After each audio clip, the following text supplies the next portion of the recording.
All right. Today, we're diving into the work of a philosopher named Enrique Dussel and his really challenging idea, the philosophy of liberation. You know, it's a way of thinking that comes from a very specific place and time, and it forces all of us to ask a pretty fundamental question.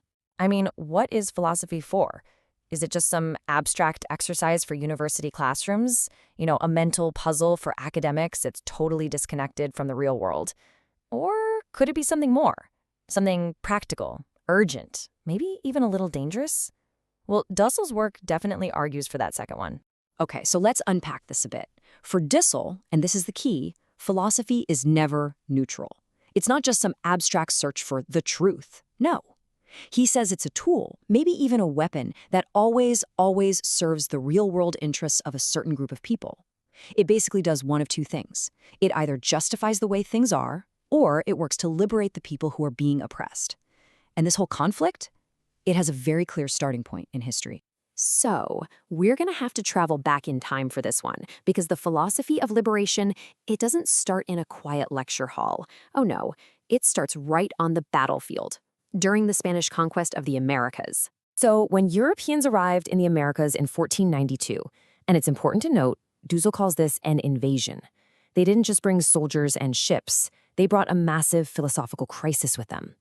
I mean, by the 1550s, this huge debate was just raging. Did the indigenous peoples even have rights? Were they fully human? It's intense stuff. And right out of this conflict, two totally opposing philosophies were born. Okay, so on one side, you've got thinkers like Genèse de Sepúlveda. He used philosophy to justify the whole conquest, calling it a civilizing mission, a righteous thing to do. That's the philosophy of the dominant power. But then on the other side, a totally critical perspective comes into view. You have thinkers like Bartolomé de las Casas, who argued that the conquest was nothing but violent oppression and tyranny. And that was the birth of a philosophy of liberation, a way of thinking that comes directly from the position of the dominated. And just so we're clear, this wasn't some abstract academic debate. Las Casas, he actually witnessed the conquest firsthand, and he used this incredibly visceral language to describe the reality of this so-called civilizing mission. He saw it for exactly what it was, a brutal assault on a people and their entire world. Now, here's where it gets really interesting. This clash of ideas, it wasn't just a one-time thing. Dussel argues that this fundamental conflict, a philosophy that justifies power versus one that demands liberation, it has popped up again and again all throughout Latin American history. He actually points to three key moments. First up, you have the 16th century with the critique against the Spanish conquerors that we just talked about. Then, fast forward to the late 18th century, and a new philosophy pops up to justify independence from Spain and Portugal. And finally, in the 20th century, a third wave comes along to fight totally new forms of domination. Things like neocolonialism, where powerful countries use economic and political pressure to control other nations, and this idea of economic dependency. But each time, the central struggle was pretty much the same. So, this brings us to the crucial point, right? What does it actually mean to do this kind of philosophy? Well, at its very core, it's about a radical shift in perspective.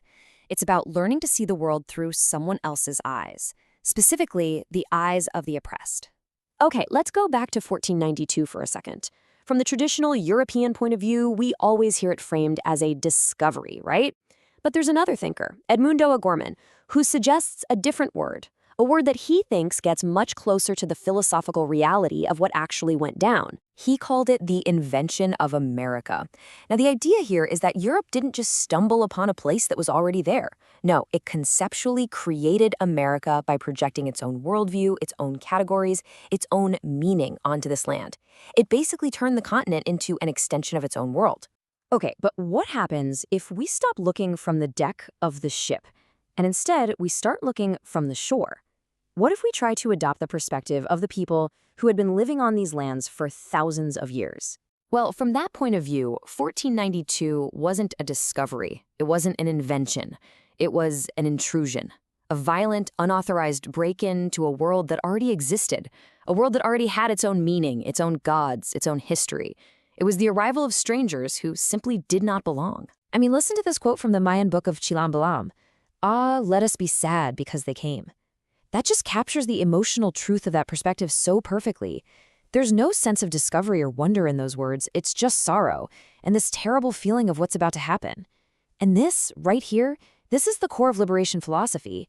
If you really want to understand reality, you have to try and understand it from the side of those who suffer. Which, brings us right back to that question we started with. What is philosophy for? And for Dussel, the answer is absolutely crystal clear. See, thinking from the perspective of the oppressed, it's not just some academic game of let's pretend. It has a really profound and urgent purpose. The goal isn't just to interpret the world in a new way. No, the goal is to change it, and that is the ultimate takeaway here. Philosophy becomes that critical first step in what's called praxis, which really just means action. You have to first rethink reality, see it from the outside, from the perspective of those who've been excluded, so that you can actually begin to transform it. And so that really just leaves us with a final question for you to think about. What accepted realities in our own world, in our politics, our economy, our culture, what might look completely different if we just dared to see it through other eyes? What injustices might we be justifying simply because we've never stopped to look at them from the other side?